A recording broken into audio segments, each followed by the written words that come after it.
Friends, welcome to my YouTube channel. Dhanesh here. So today we are going to discuss about NLP. This is the 15th video on NLP. In this video, I am going to discuss about an important algorithm that is word to vec.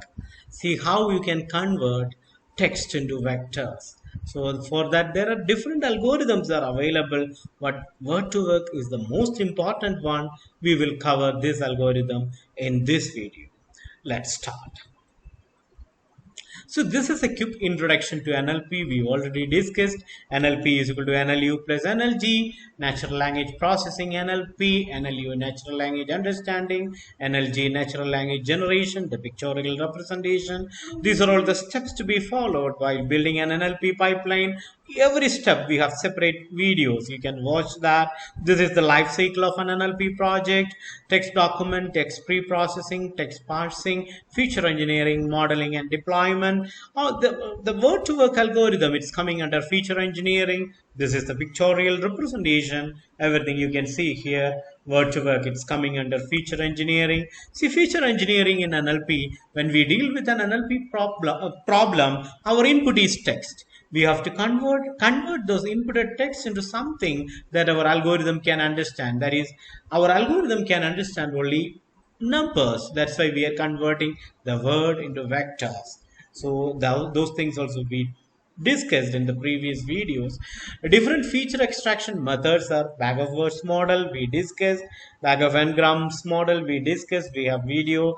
TF-IDF model, it's important, we discussed. Word embedding, we have separate video in the playlist, you can watch it. Now we are going to discuss about word to work.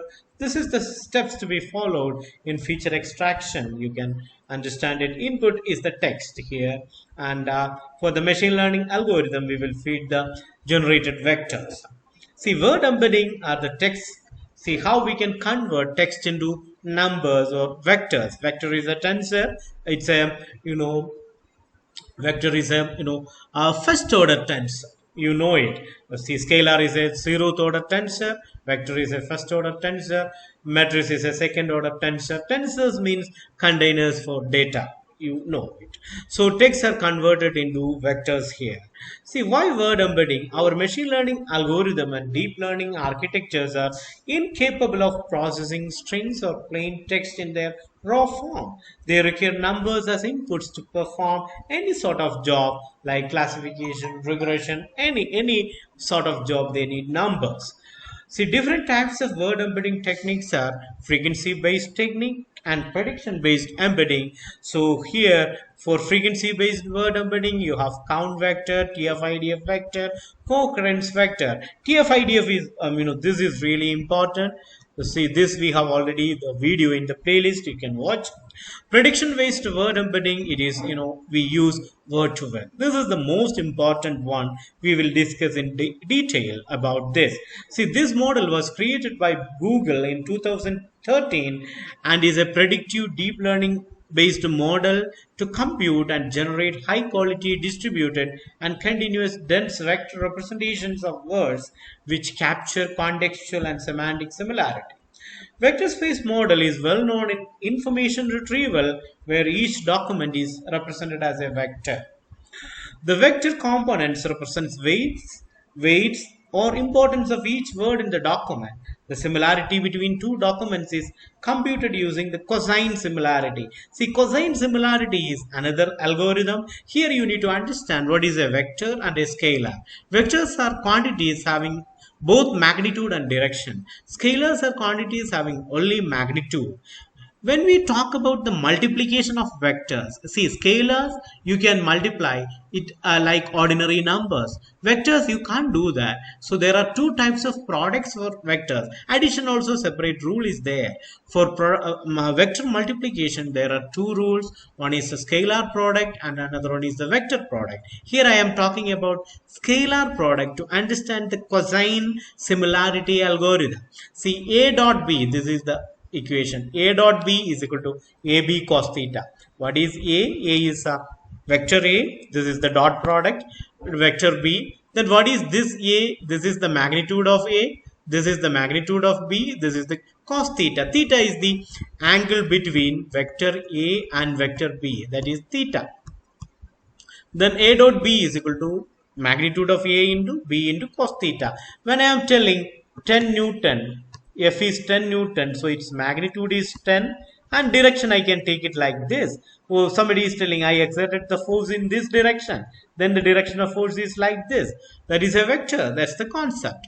So the multiplication of force and displacement, that you will get work done, right? So in the same way, A dot B is equal to AB cos theta. From this you can write it as cos theta is equal to A dot B divided by AB. Then theta is equal to cos inverse of A dot B by AB. This is the equation for the cosine similarity.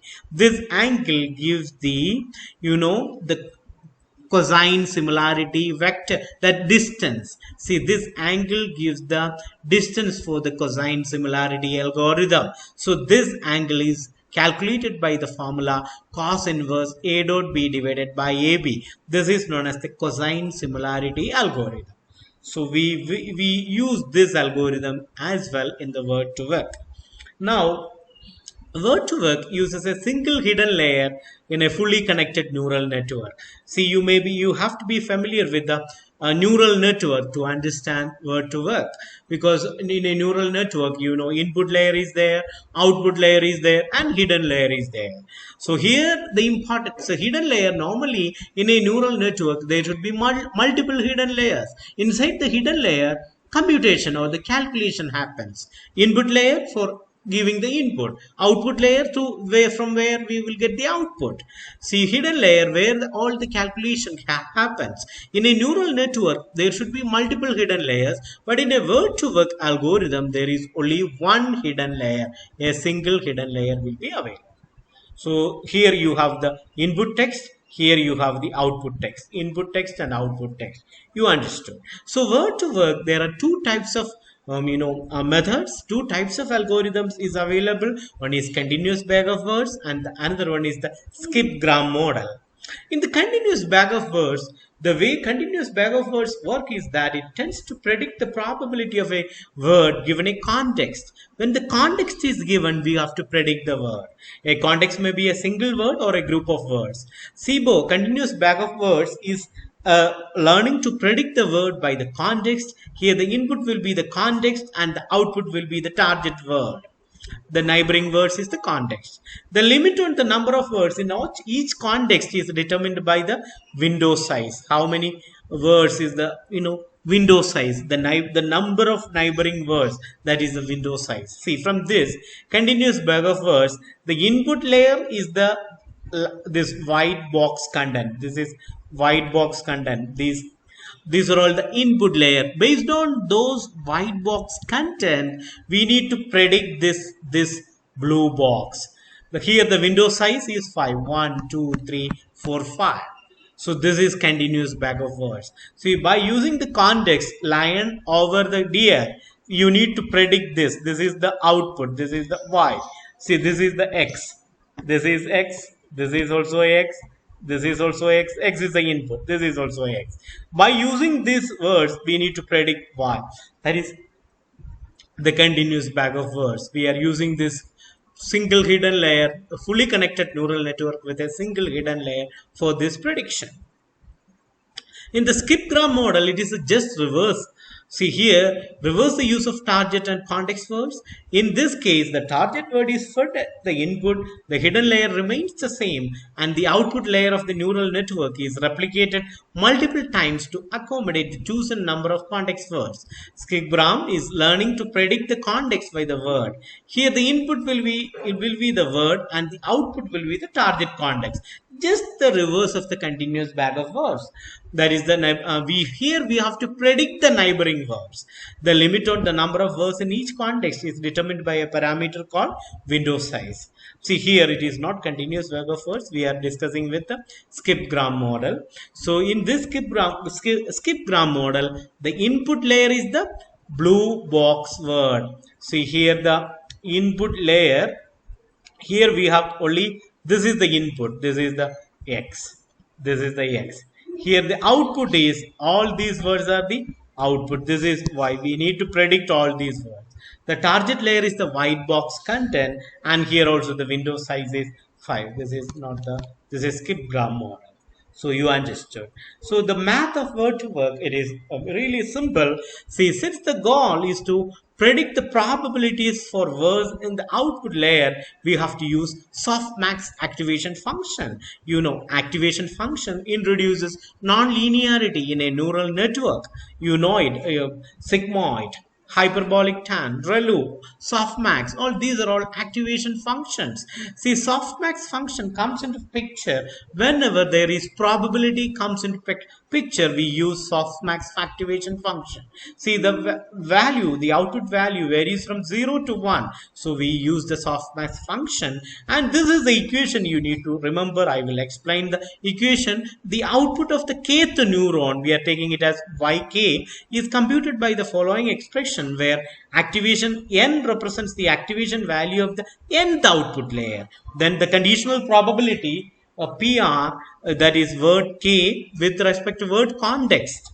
The conditional probability of the kth word with respect to context. This is for the bag of words. This equation is for the continuous bag of words. Here we predict the word with the help of context.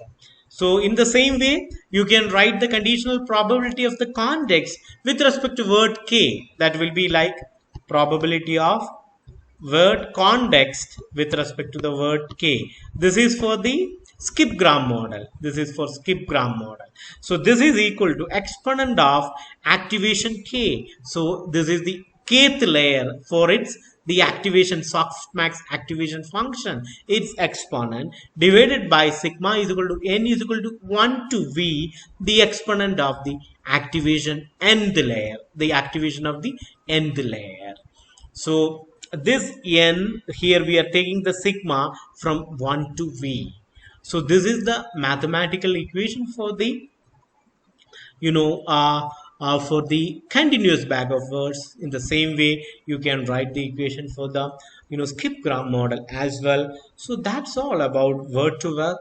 See, thanks for watching, and you know, this is the 15th video on natural language processing. I think we have covered most of the concepts, and you know, even we covered, you know, programs in Python, TensorFlow, Keras, and NLTK.